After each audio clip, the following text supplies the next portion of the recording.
మీ ఉద్యోగ సాధనలో మీకు తోడుగా మీ SNS publications.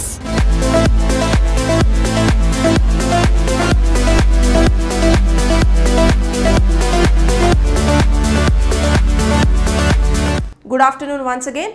Let's get into the today's practice, comprehension passages. Before we get into the actual practice of comprehension passages, I just wanted to tell you some tips to crack this comprehension passage question and answers. First one is reading and understanding. You need to be thorough with your reading skills. So this comprehension passages are to check your reading ability. So చదివి దాన్ని బాగా అర్థం చేసుకోవాలి. చదివి అర్థం చేసుకోవాలంటే మనకు కావాల్సింది ఏంటి? Vocabulary. So you need to have a good vocabulary. So how can we develop good vocabulary? Just like this. So whenever you find a new word, you just note it down and note down the meaning of the word, and they'll be repeating. Okay, vocabulary. And the third one is skimming the text. So instead of continuously reading the passage, you need to budget your time related to competitive examination. So దాంట్లో భాగంగా మనం ఏం చేయాలి అంటే skim the text అనమాట. మనకు ఉన్నటువంటి టెక్స్ట్ని పార్ట్స్గా చేసుకొని దాన్ని అర్థం చేసుకుంటా నెక్స్ట్ లైన్కి వెళ్ళండి. సో అర్థం చేసుకోకుండా ఓకే మనకి రీడింగ్ కాంప్రహెన్షన్ ఇచ్చారు, గబ ప్యాసేజ్ అంతా చదివి క్వశ్చన్స్ దగ్గరికి వెళ్ళిపోయారు అనుకోండి, మళ్ళీ క్వశ్చన్కి ఆప్షన్ ఆన్సర్ చేసేటప్పుడు ఏం చేస్తారు, మళ్ళీ ఫస్ట్ నుండే చదువుకొస్తారు. దానివల్ల మీ టైం కిల్ అవుతుంది. So budgeting time is very very important. దానికి మీకు యూజ్ అయ్యేది skim the text and understand the text. Alright. And the next one is options.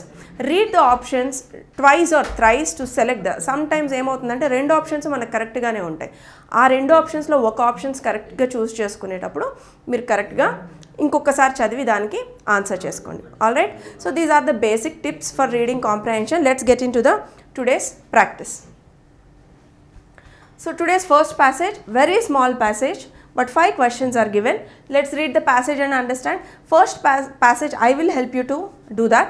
In the next passage I will explain you the passage and you need to answer the questions as usual. Alright, let's see.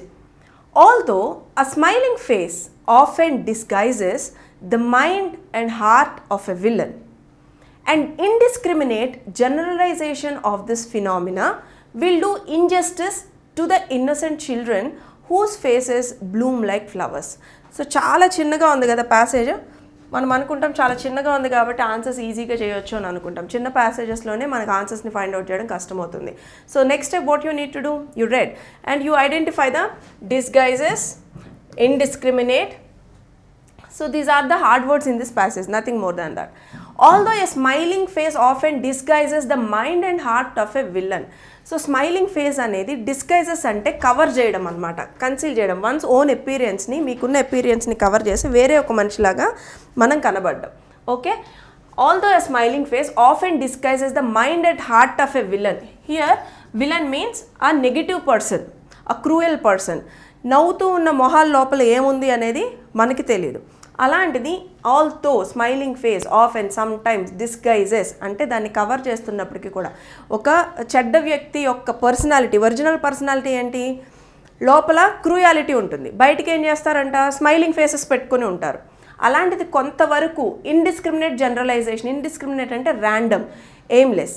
So కొంతవరకు దాన్ని cover చేసినప్పటికీ కూడా ఇలాంటి పద్ధతి ఒకటి will do injustice to the innocent children whose faces bloom like a flower. ఇలాంటివి ఎవరికి injustice చేస్తాయంట, చంటి పిల్లలు ఎవరైతే ఉన్నారో వాళ్ళ ఫేసెస్ ఎట్లా ఉంటాయంట, they Bloom like A flowers, చక్కగా పువ్వులా విచ్చుకున్నటువంటి, అంటే వాళ్ళ అమాయకత్వాన్ని దాంతో కంపేర్ చేశారు, అలా ఉంటాయి. సో ఈ కైండ్ ఆఫ్ ఫినామినా అనేది విల్ డూ ఇన్జస్టిస్ అంటే అన్యాయం చేస్తుంది పసిపిల్లలకి అనేది ఇది మొత్తంగా మనకు ఓవరాల్ మీనింగ్ అయితే ఇవ్వట్లా, మనం క్వశ్చన్స్ ఆప్షన్స్ చదువుకున్నప్పుడు కరెక్ట్ మీనింగ్ వస్తుంది. So this passage I will help you. Next passage I will read and tell you and you need to do that. Read the first question. Which of the following is mostly nearly the same meaning as the word disguises? Disguises as used in the sentence. So నేను చెప్పాను కదా hard వర్డ్స్ని ముందు underline చేసుకోండి. ఇలాంటి small ప్యాసేజెస్కి ఇట్లాంటి vocabulary ఇస్తారు. డిస్గైజెస్ అంటే meaning ఏంటి? So what is your answer? Put in the chat box. Proves, hides, reflects, conceals and reveals. Not definitely proves. Wrong option eliminate చేసుకోండి. రివీల్ అంటే వెల్లడి చేయడం, నాట్ రివీల్. రిఫ్లెక్ట్ అంటే ప్రభావితం చేయడం, నో. మనకున్న ఆప్షన్స్ కన్సీల్, హైడ్. హైడ్ అంటే ఫిజికల్గా మనం దాక్కోవడం, ఓకే, సంథింగ్ హైడ్. ఇక్కడ ఏంటి, మన అపీరెన్స్ని, మన ఒరిజినల్ క్వాలిటీని దాచుంచి వేరే పర్సన్లా కనిపించడం. సో కన్సీల్స్ అనేది పర్ఫెక్ట్ ఆప్షన్ అవుతుంది. Option D is the right answer. Let's see, I hope you answered it perfectly. If yes, put your thumbs up as usual. Let's see the next question. The intention of the author seems to be, అసలు ఈ passage ఇవ్వడంలో author యొక్క ఉద్దేశం ఏంటి, intention. Let's see. To create a favourable opinion about people with smiling faces. ఈ passage ద్వారా మనకి favourable opinion అంటే ఒక మంచి ఒపీనియన్ ఇస్తున్నారా ఎవరి గురించి, ఎవరైతే నవ్వుతూ ఉంటారో వాళ్ళ గురించి? Definitely not. To forcefully defend the kind acts of villains, లేదా బలవంతంగా దయగలిగా పనులు చేస్తారా విలన్స్, దాన్ని మనల్ని ఒప్పిద్దాం అనుకుంటున్నారా? No. To point out to an exception to the general rule, ఒక జనరల్ రూల్ ఏదైతే ఉందో దాన్ని పాయింట్అవుట్ చేసినట్లు ఉందా? అదేంటి జనరల్ రూల్ అనేది మనకి ఇక్కడ? Discriminate generalisation of this phenomena. Yes, it is pointing out. So option C is the correct answer. Let's read the last two options also. To give justice to the generous action, generous అంటే దయనీయమైన పనులు, అందరూ చేసేటువంటి దయనీయమైన పనుల కోసం ఇస్తున్నారా? No, wrong option. To argue in favour of children who are sometimes guilty, లేదు పిల్లల సైడ్ వాదిస్తున్నారా ఎవరైతే గిల్టీగా ఉన్నారో? అసలు క్వశ్చనే లేదు. Option C is the correct answer to this. To point out to an exception to the general rule. Okay, I hope you two answered it perfectly. Let's see the next question. The author of the sentence accept the fact, ఈ author ఏ ఫ్యాక్ట్ని accept చేస్తున్నారు? The faces of the villains are never smiling, విలన్లు ఎప్పుడు నవ్వట్లేదన్నా? No. The faces of innocent children are as pleasing as the flowers in bloom, bloom like flowers, flowers in bloom కాదు. Wrong. The faces of innocent children disguise ill acts, పిల్లలు ఇల్ యాక్ట్స్ని disguise చేస్తున్నారా? No. All the things that appear most beautiful are the ugliest within. Wonderful line this is. ఈ మొత్తం passage యొక్క meaning ఈ లైన్లో మనకు వస్తుంది. All the things that appear మనకి మోస్ట్ బ్యూటిఫుల్గా కనిపించేటువంటి విషయాలు పర్సన్స్లో కూడా ఏముంటాయంట? ద అగ్లియెస్ట్ థింగ్స్ అనేవి అసహ్యమైనటువంటివి ఉంటాయి అనేది. This is the main theme of the passage. So option D is the right answer to this question. Okay, let's see the next question.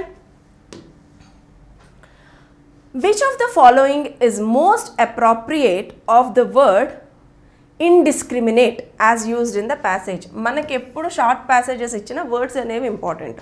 Indiscriminate అనే ప్యాసేజెస్కి ఏది ఆపోజిట్ వర్డ్? ఇక్కడ నోటీస్ చేసుకోండి, meaning కాదు, ఏది opposite word? Selective, broad, conspicuous, promiscuous, undistinguished. Selective అంటే తెలుసు, broad అంటే తెలుసు. కన్స్పిక్యూస్ అంటే ఏంటి?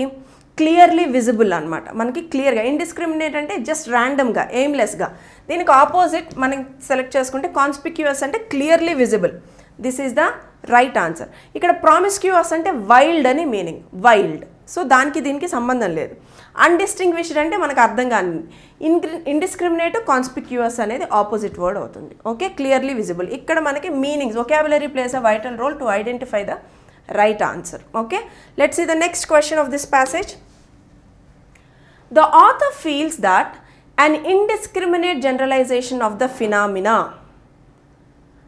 ఈ ఇండిస్క్రిమినేట్ జనరలైజేషన్ ఫినామినా ఏం చేస్తుంది అనేది ఆథర్ అడుగుతున్నారు. Should be done in all cases except children and flower, would prevent villains from committing ill acts, may lead good people to involve all ill actions, would do justice to the children who are guilty, would brand all people with smiling faces as a villain. So what is your answer to this question? Should be done in all cases except children and flower. It's not flower, children like flower. So should be done in all cases. ప్రతి దాంట్లో మనం చూడొచ్చు కానీ పర్టిక్యులర్గా ఏంటి? Will do injustice to the innocent children. ఈ phenomena అనేది పర్టిక్యులర్గా ఇన్నోసెంట్ చిల్డ్రన్ది కాబట్టి ఆప్షన్ ఏ అనేది కరెక్ట్ అవుతుంది. Would prevent villains from committing ill acts, wrong. May lead good people to involve in ill actions, wrong.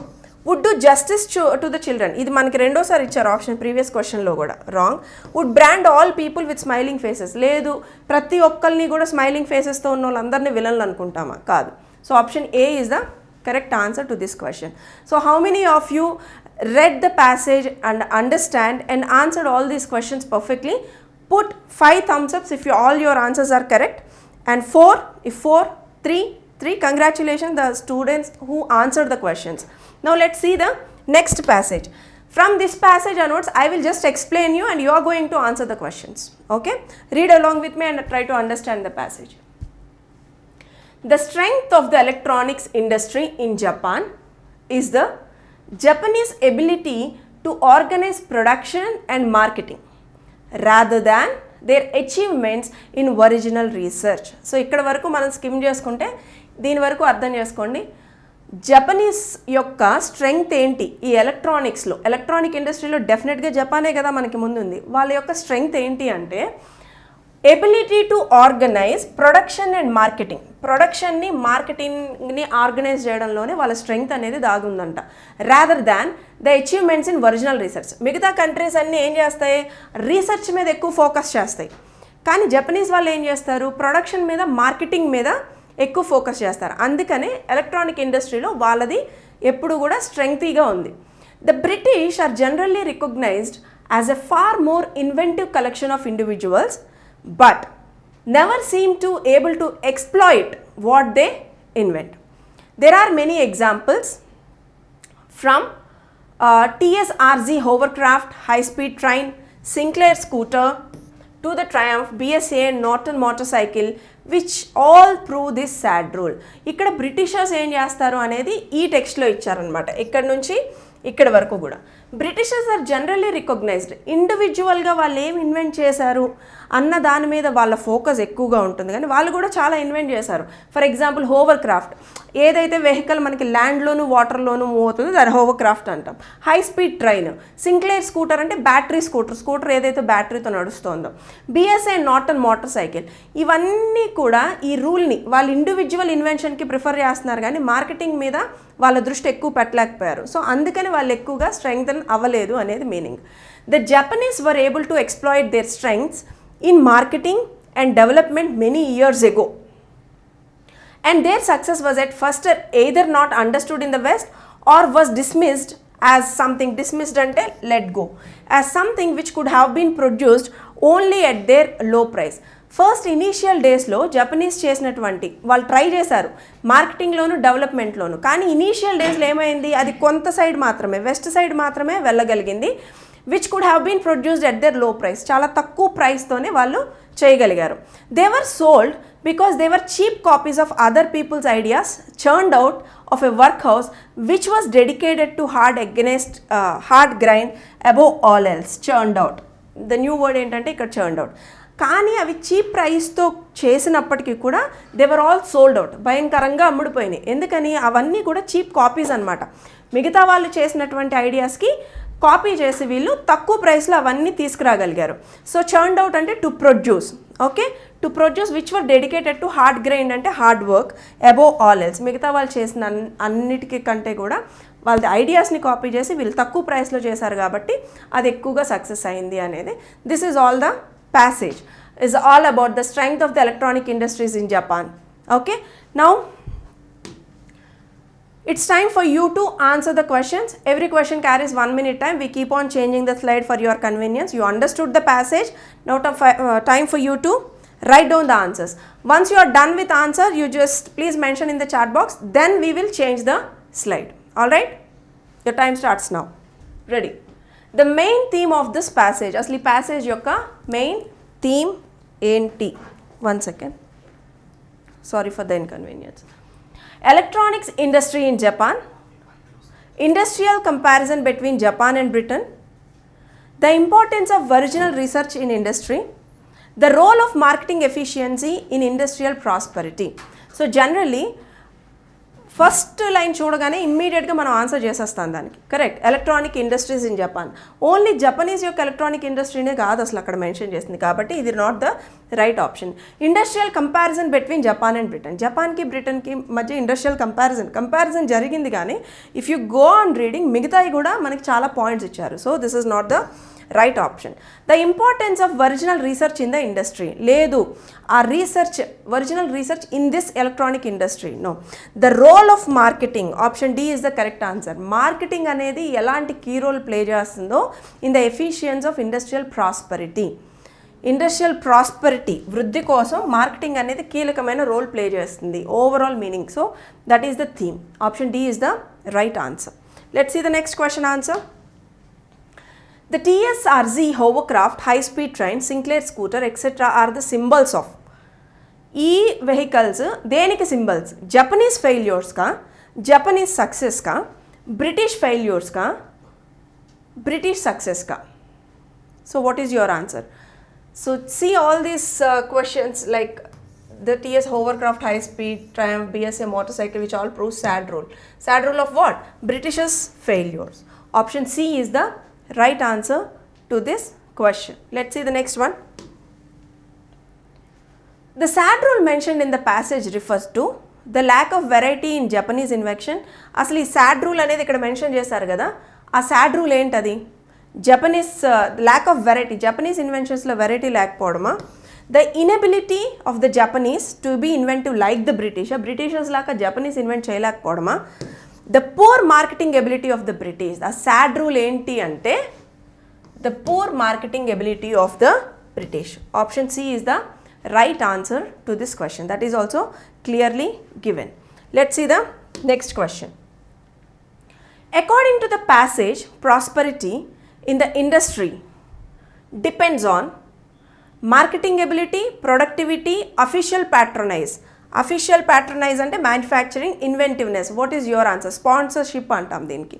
So marketing ability clearly given. First question, 9th question కూడా మనకి same ఆన్సర్ని ఇస్తుంది. So marketing ability. Option A is the right answer to this question. Let's see the next question. It is evident from this passage the strengths of a country industry depend on. Electronic development, ఒక country యొక్క industrial development దేని మీద depend అయి ఉంటుంది? Electronic development మీద, original research మీద, international cooperation మీద. Last లైన్లో మనకి క్లియర్గా ఇచ్చారు. జపనీస్ వాళ్ళు మార్కెటింగ్ స్ట్రాటజీని యూజ్ చేస్తా తక్కువ టైం రీసెర్చ్ మీద, ప్రొడక్షన్ మీద, హార్డ్ వర్క్ అనేది important. So dedicated work force. Option B is the correct answer. So my dear students, you might have answered all the 5 questions perfectly. As usual, if all your answers are correct, so put thumbs up all 5, 4 correct 4, 3 correct 3, so that I can understand how many students are good enough, so that I will try to change my strategies to teach you all. Okay, so let's get into the next passage. 5 correct, congratulations. 4 correct also, no congratulations. 3 means that we need to work, because these are the simple passages where you can find your answers easily. Not the twisted passages, not lengthy passages also. What do you say? Yes? Correct. Let's get into the next passage. Again the same procedure. I will explain you the passage and you are going to answer the questions. Read along with me. Primitive man was probably more concerned with fire as a source of warmth and as a means of cooking food than as a source of light. So understand. Primitive man అంటే an ancient man, an early man, ఆది మానవుడు అంటాం కదా. ఆది మానవుడు అంటే పురాతన కాలంలో మానవుడు ఎట్లా ఉన్నాడంటే more concern with the fire. ఫైర్తో దేనికి మోర్ కన్సర్న్ ఉన్నాడు? Not as a source of light. మనం జనరల్గా ఫైర్ని సోర్స్ ఆఫ్ లైట్కి, కానీ ఇక్కడ కంఫర్ట్ కోసం, కుకింగ్ ఫుడ్ కోసం, not than as a source of light. Light కన్నా కూడా కంఫర్ట్ మరియు వాళ్ళని కాపాడుకోవడానికి మిగతా యానిమల్స్ నుంచి కానీ, లేదా కుకింగ్ ఫుడ్ కోసం అనేది meaning. Before he discovered less లెబోరియస్ ways of making fire, he had to preserve it. And when ever he went on a journey, he carried a fire brand with him. So before he discovered laborious ways, see for example now we have the lighters and everything become very easy to switch on the light or whatever it may be, but it was the laborious, చాలా కష్టపడాల్సి వచ్చేది వాళ్ళు ఆ ఫైర్ని create చేయడంలో. Correct. So వాళ్ళు ఏం చేసేవాళ్ళంటే they had to ఒక్కసారి create చేసిన తర్వాత దాన్ని వాళ్ళు ప్రిజర్వ్ చేయాలన్నమాట. ప్రిజర్వ్ చేయాలి అంటే వాళ్ళ ఆ జర్నీలో వెళ్ళేటప్పుడు ఆ ఫైర్ బ్రాండ్ని ఏదైతే క్రియేట్ చేసుకున్నారో ఆ ఫైర్ బ్రాండ్ని క్యారీ చేసుకుంటూ ఉండేవాళ్ళు with them. His discovery that the fire brand from which the torch may very well have developed could be used for illumination was probably incidental to the primary purpose of preserving a flame. ఈ టెక్స్ట్లో మనకు అర్థమైంది ఏంటంటే ఈ discovery అతను first చేసుకున్నది ఏంటంటే food కోసం లేదా వామ్త్ కోసం, కానీ అది చాలా కష్టపడాల్సి వచ్చేది దాన్ని క్రియేట్ చేయడానికి. అప్పుడు మానవుడు ఏం చేశాడంట, దాన్ని తీసుకొని క్యారీ చేసేవాడు ఫైర్ బ్రాండ్ లాగా. అది కాస్త ఏమైంది, టార్చ్లా కూడా యూజ్ అవ్వడం మొదలుపెట్టింది. అది just happened it. Later they used it for even torch also to give the flame. So that is how they used. Lamps to probably developed by accident. So lamps కూడా, దీపాలు కూడా యాక్సిడెంటల్గా డెవలప్ అయినాయి. Early man may have had his first conception of a lamp while watching a twig or a fiber burning in the molten fat dropped from a roaring carcass. So ఈ lamps అనేవి కూడా యాక్సిడెంటల్గా ఎలా form అయినాయి అంట, ఇక్కడ అది క్లియర్గా ఇచ్చాడు. Early man may have had his first conception అంటే ఫార్మింగ్ ఆఫ్ ఐడియా ఎలా వచ్చింది అంటే while watching a twig or fibre, ఆ ఫైబర్ కానీ ట్విగ్ అంటే ప్లాంట్స్ కానీ ఆ బర్న్ అవుతూ ఉన్నప్పుడు ద మోల్టెన్ ఫ్యాట్ ఏంటంటే మెల్టింగ్ ఫ్యాట్, వాళ్ళు ఫుడ్ కోసం ఈ మాంసాన్ని కాలుస్తూ ఉంటారు కదా, ఫ్యాట్ ఏమవుతుంది కరిగినప్పుడు అది కూడా కాలుతుంది కదా, కాలు ఏమవుతుంది dropped from a roasting carcass, ఆ డెడ్ బాడీ నుంచి అవి డ్రాప్ అవుతూ ఉంటాయి. All he had to do was to fashion a vessel to contain flat and float A lighted read in it. అతను ఏం చేయాలి దాన్ని, ఆ ఫ్యాషన్ అంటే ఇక్కడ ఫ్యాషన్ కాదు అర్థం, మేక్ ఎ వెసల్, ఒక బౌల్ని తయారు చేసి ఆ మెల్టెడ్ ఫ్యాట్ని అందుట్లో పెట్టి దాంట్లో రీడ్ ఇన్ ఇట్ అంటే ఒక చిన్న స్టెమ్ని పెట్టి దాన్ని ఒక ల్యాంప్ లాగా దీపం లాగా క్రియేట్ చేశారు. అది కూడా యాక్సిడెంటల్గా క్రియేట్ అయింది, అదంతా అబ్జర్వేషన్, ఒక స్టెప్ బై స్టెప్ అనమాట. ఈవెన్చువల్గా such lamps which were made of hollowed stones or seashells have persisted in identical form up to quite recent time.